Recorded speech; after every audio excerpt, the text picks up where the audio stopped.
I suspect that some of you are going to be surprised at the subject of this telecast.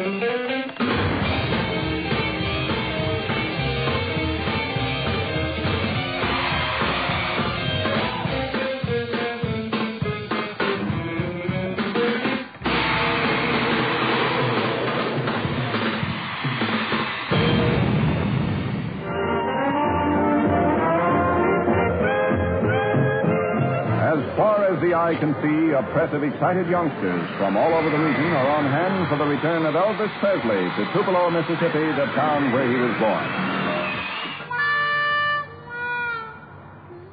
Our story of Elvis starts and ends where he grew up, in Tupelo, Mississippi. We focus on his early years and get to know what really made him the unique artist that he became.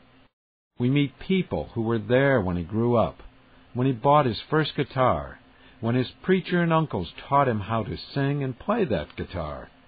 I had some uncles that picked the guitar a little bit, and I sat around and watched them all the time.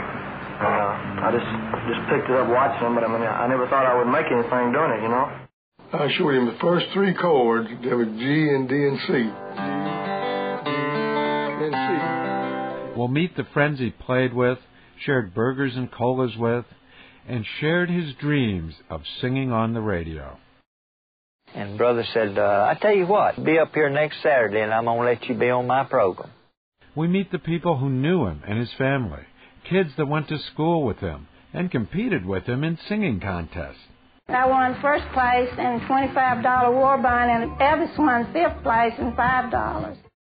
We see he was no stranger to struggle and the hard life of a Depression-era child. His clothes were hand-me-downs, frayed, worn, and faded. His pants had been taken in so many times that the back pockets came together. They just scratched pennies to get by. And a lot of times they didn't have money. Sometimes somebody would give them some money to help them get on with life. We find out his father went to the notorious Parchment Farm prison for forging a check. What's really kind of pivotal about the Parchment era is that it really solidified the bond between mother and son. It would never be broken. They moved to the historically black neighborhoods, and while there, Elvis discovered the blues and black gospel. They used to have what they call a sanctified church, and they would put a tent out there. Man, he couldn't stay out of there. We had to go with him down there. He'd go in there, he'd be singing.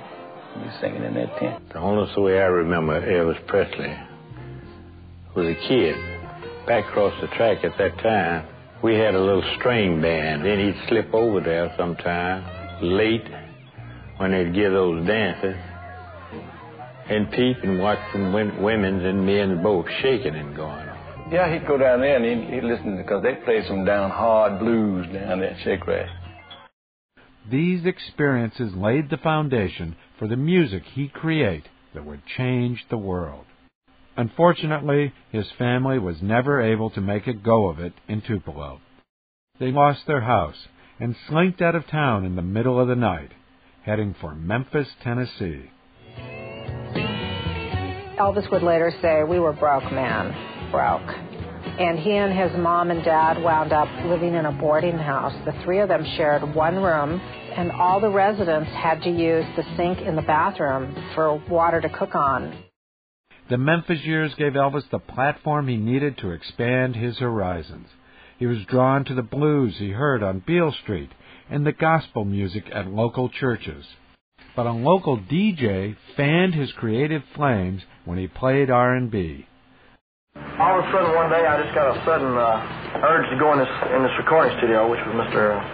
Sam Phillips' Memphis recording service. And he told me that he might call me sometime, you know. And he called you? So he called me. It was a year and a half later. I was an old man. As Elvis is headed for stardom, he fans a storm of controversy. He's a white man singing like a black man.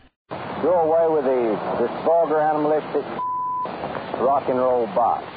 His sexuality and his lower-class origins prompted cultural tastemakers to mock and dismiss him. Well, if you wanted to get along with Elvis, you didn't mention the Steve Allen show. It all culminates in an appearance and eventual coronation by the leading American broadcaster of the day, Ed Sullivan. When you do the Ed Sullivan Show back then, that was as far as you could go. That was the height. Imagine one kid from Tupelo gets on television and because of a performance shakes the soul of a society. But one thing was missing, acceptance by his hometown.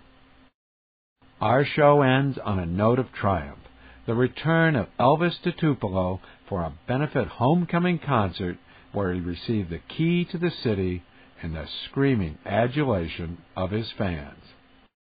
It's a timeless story about an American icon who not only changed the music world, but whose shaking and singing paved the way for a more tolerant America.